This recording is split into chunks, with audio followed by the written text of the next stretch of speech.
ഒരു വീട്ടിൽ നിർബന്ധമായി ഈ രാശിക്കാർ വേണം.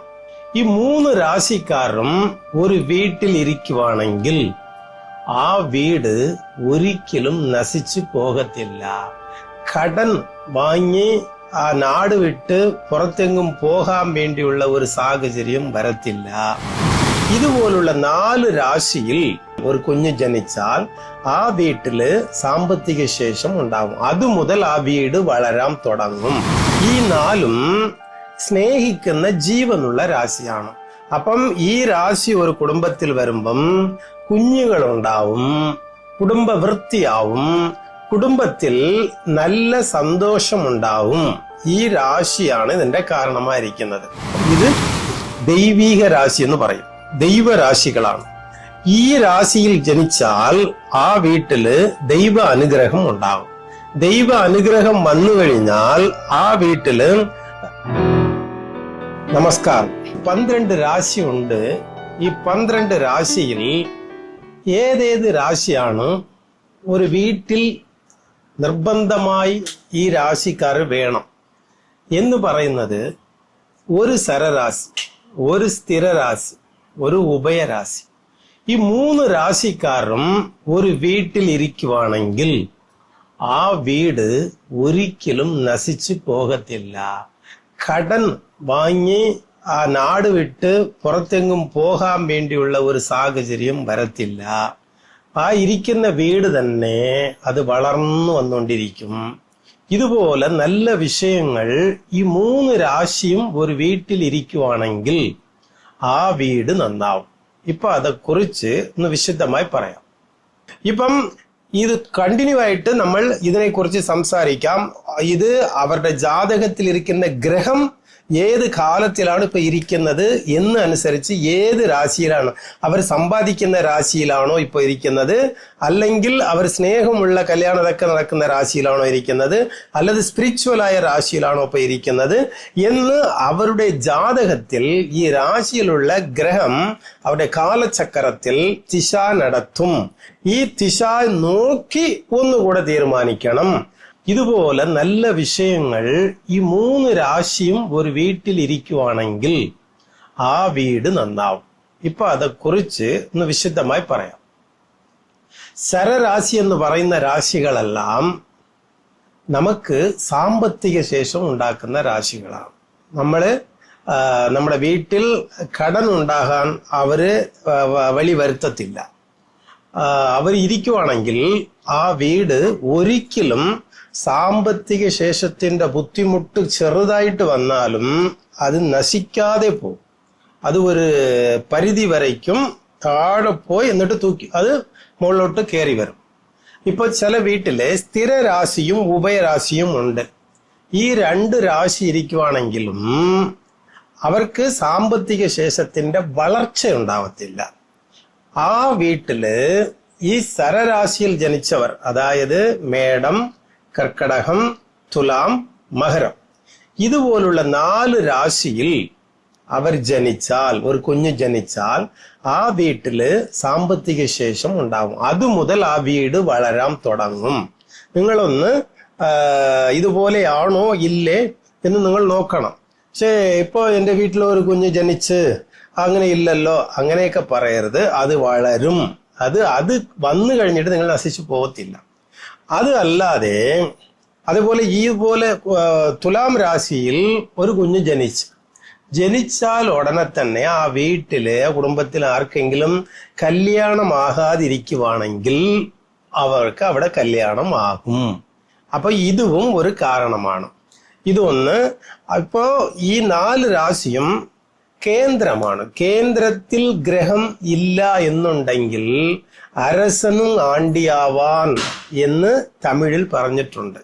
അരസൻ എന്ന് പറഞ്ഞാൽ രാജാവ് പോലും ആണ്ടിയാവും. ആണ്ടി എന്ന് പറയുമ്പം പിച്ചക്കാരനാവും.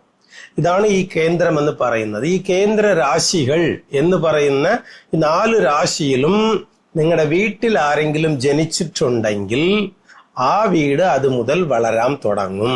ഇത് ആദ്യം ഒരു കാരണമാണ്. രണ്ടാമത്, ആ വീട്ടില് സ്ഥിരരാശി വേണം. സ്ഥിരരാശി ഇല്ലെങ്കിൽ എപ്പോഴും ആ വീട്ടിൽ വഴക്കുണ്ടാവും. ഇപ്പൊ ചിലർക്ക് സരരാശിയും ഉണ്ട്, ഉഭയരാശിയും ഉണ്ട്. പക്ഷേ നിങ്ങൾക്ക് ഇല്ലാത്ത രാശി ഏതാണെന്ന് വെച്ചാൽ സ്ഥിരരാശി ഇല്ല. സ്ഥിരരാശിയാണ് സ്നേഹത്തിന്റെ രാശി. സ്നേഹം, മാനം, നമ്മുടെ ഒരു മര്യാദയ്ക്ക് നടക്കണം, മര്യാദ ഉണ്ടാക്കുന്ന രാശി, അധികാരമുള്ള രാശി, വീട്ടിലെ കുഞ്ഞുങ്ങളെ നോക്കുന്നത്, പിള്ളേരെ നോക്കുന്നത്, പഠിപ്പിക്കുന്നത്, അതെല്ലാം ചെയ്യുന്ന ഈ മനുഷ്യരെ സ്നേഹിക്കുന്ന, മൃഗങ്ങളെ എല്ലാവരെയും സ്നേഹിക്കുന്ന രാശികൾ, സ്നേഹമുള്ള രാശികൾ ഈ 4 രാശിയാണ്. അതെല്ലാം സ്ഥിരരാശി. അത് ഇടവം, ചിങ്ങം, വൃശ്ചികം, കുംഭം. ഈ 4ഉം സ്നേഹിക്കുന്ന ജീവനുള്ള രാശിയാണ്. അപ്പം ഈ രാശി ഒരു കുടുംബത്തിൽ വരുമ്പം കുഞ്ഞുങ്ങളുണ്ടാവും, കുടുംബ വൃത്തിയാവും, കുടുംബത്തിൽ നല്ല സന്തോഷമുണ്ടാവും. ഈ രാശിയാണ് ഇതിന്റെ കാരണമായിരിക്കുന്നത്. അപ്പം ഈ 4 രാശിയിൽ ഏതെങ്കിലും ഒന്ന് ആകാം. ഇപ്പം ശരരാശിയിൽ ഏത് രാശിയിലും ഒരു രാശിയാകാം, സ്ഥിരരാശിയിൽ ഏതെങ്കിലും ഒരു രാശിയാകാം. മൂന്നാമത്തേതെന്ന് വെച്ചാൽ അതിൽ വരുന്നത് ഉഭയരാശികളാണ്. ഉഭയരാശി എന്ന് പറയുമ്പം ഇത് ദൈവീക രാശി എന്ന് പറയും, ദൈവരാശികളാണ്. ഈ രാശിയിൽ ജനിച്ചാൽ ആ വീട്ടില് ദൈവ അനുഗ്രഹം ഉണ്ടാകും. ദൈവ അനുഗ്രഹം വന്നു കഴിഞ്ഞാൽ ആ വീട്ടില് കടം വാങ്ങിയവരുടെ കടമെല്ലാം തീരാൻ തുടങ്ങും. പിന്നെ അത് ആ വീട്ടിൽ ദൈവ അനുഗ്രഹം ഉണ്ടാവും. നമ്മൾ സമ്പാദിക്കുന്ന സമ്പാദ്യം വെറുതെ ചെലവാകത്തില്ല. പിന്നെ ഇവരുടെ ആലോചന, ഇവർ മൂല്യമാണ്. വീട്ടിൽ നല്ല ആലോചനകൾ കിട്ടും, നല്ല അഭിപ്രായങ്ങൾ കിട്ടും. ഈ ഉഭയരാശിയിൽ ജനിച്ചവരാണ് ഇവർ. ഉഭയരാശി എന്ന് പറയുമ്പം മിഥുന രാശി, കന്നി രാശി, ധനുരാശി, മീനരാശി. ഈ 4 രാശിയിൽ ജനിച്ചവരുടെ അഭിപ്രായങ്ങൾ ഒരിക്കലും തെറ്റിപ്പോകത്തില്ല. കാരണം ഈ രാശികൾ ദൈവരാശികളാണ്. ഇത് ഈ 4 രാശിയിലും ഒരു വീട്ടിൽ ആരെങ്കിലും വേണം. ആ ഒരു കാലത്തില് ഈ കുടുംബ ജ്യോത്സ്യന്മാരൊന്നും ഉണ്ടായിരുന്നു. ഈ കുടുംബ ജ്യോത്സ്യന്മാര് ഇത് എങ്ങനെ ഒരു കുടുംബത്തിലെ ആരെ വരുത്തേണ്ടത്, എന്നിട്ട് ഒരു കുഞ്ഞ് ജനിച്ചാൽ ഏത് രാശിയിലാണ് അടുത്ത് ജനിക്കണം, ഇപ്പൊ ഈ ഇതിൽ ഇല്ലാത്തത് ആരാണ്, ഇതെല്ലാം നോക്കി ആ കുടുംബത്തിനെ കറക്റ്റായിട്ട് അവർ കൊണ്ടുപോകും. അപ്പൊ ഇതുപോലെ ഇത് മാത്രമല്ല, ഇനിയും ഉണ്ട് ഇതിനകത്ത്. ഒരു കുടുംബ ജ്യോത്സ്യം എന്ന് പറയുമ്പം ആ ജ്യോത്സ്യന് ഒരു കുടുംബത്തിനെ എങ്ങനെ പല തലമുറയ്ക്ക് കൊണ്ടുപോകണം, അത് നശിക്കാതെ പോകണം, ഇതുപോലുള്ള വിഷയങ്ങളെല്ലാം കറക്റ്റായിട്ട് ചെയ്തു കൊടുത്തുകൊണ്ടേ പോകും. കല്യാണം കഴിക്കുമ്പോൾ ഏത് രാശിയിലുള്ള പെണ്ണാണ് വരേണ്ടത്, അടുത്തൊരു കുഞ്ഞ് ജനിക്കുമ്പം ഏത് രാശിയിലാണ് കുഞ്ഞ് ജനിക്കേണ്ടത്, ഇതുപോലുള്ള എല്ലാം ചെയ്തു കൊടുക്കുന്നത് ആരാണെന്ന് വെച്ചാൽ അതാണ് ജ്യോത്സ്യന്റെ എല്ലാത്തിന്റെ മേലായ ഒരു കടമയായിരിക്കുന്നു. അപ്പൊ നിങ്ങൾ ഇതിൽ ഏത് രാശിയാണെന്ന് വെച്ചാൽ നിങ്ങൾ ഒന്നിൽ മേടരാശി, അല്ലെങ്കിൽ കർക്കടക രാശി, അല്ലെങ്കിൽ നിങ്ങൾ തുലാരാശി, അല്ലെങ്കിൽ നിങ്ങൾ മകരരാശി എന്ന് വെച്ചാൽ നിങ്ങൾ വിചാരിച്ചോ, നിങ്ങൾ ഇരിക്കുന്ന വീട്ടിലായാലും ശരി സാമ്പത്തിക ശേഷം നിങ്ങൾ ഉണ്ടാക്കുന്ന രാശിയാണ്. ഒരു സ്ഥലത്ത് ജോലി ചെയ്യുവാണെങ്കിൽ നിങ്ങൾ മുഖാന്തരം ആ മുതലാളി നല്ല ലാഭം കിട്ടും, കമ്പനിയിലാണെങ്കിലും കമ്പനി നല്ല ലാഭം കിട്ടും. ഇതുപോലുള്ളതെല്ലാം ഈ രാശിയിലൊക്കെ ഉണ്ടാവും. ഇതെല്ലാം നിങ്ങൾ മനസ്സിലാക്കി ആ സ്ഥലത്ത് എങ്ങനെ നമ്മൾ ജീവിക്കണമെന്ന് നിങ്ങൾ സുധാരിച്ച് ജീവിക്കണം. എന്നിട്ട് സ്ഥിര രാശിയാണെങ്കിൽ നല്ല സ്നേഹമുള്ള രാശികളാണ്. അത് എങ്ങനെന്ന് വെച്ചാൽ നിങ്ങൾ ജോലി ചെയ്യുന്നിടത്തായാലും ശരി, എവിടെ ആയാലും ശരി, പ്രശ്നങ്ങൾ ഉണ്ടാകാതിരിക്കുന്ന എല്ലാ രീതിയിലും നിങ്ങൾ അവിടെ ഇരിക്കും. നിങ്ങൾ ആ ജോലി ചെയ്യുന്നിടത്തായാലും ശരി, വീട്ടിലായാലും ശരി, കൂടുതലായിട്ട് നിങ്ങൾ അവിടെ ഇരിക്കുമ്പം ഒരു പ്രശ്നം വലുതായി അവിടെ വലിയ കുഴപ്പങ്ങൾ ഉണ്ടാകത്തില്ല.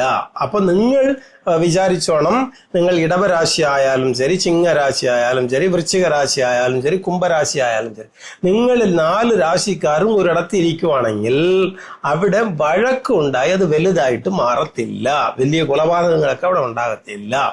അത് കഴിഞ്ഞിട്ട് ഉഭയരാശിയിൽ ഇരിക്കുന്നവർ അവിടെ ഇരിക്കുവാണെങ്കിൽ നല്ല ദൈവ ആലോചന കിട്ടും, നല്ല മാനേജ്മെന്റ് ചെയ്യും. ഇവരുടെ രാശി ഇങ്ങനെയാണ്.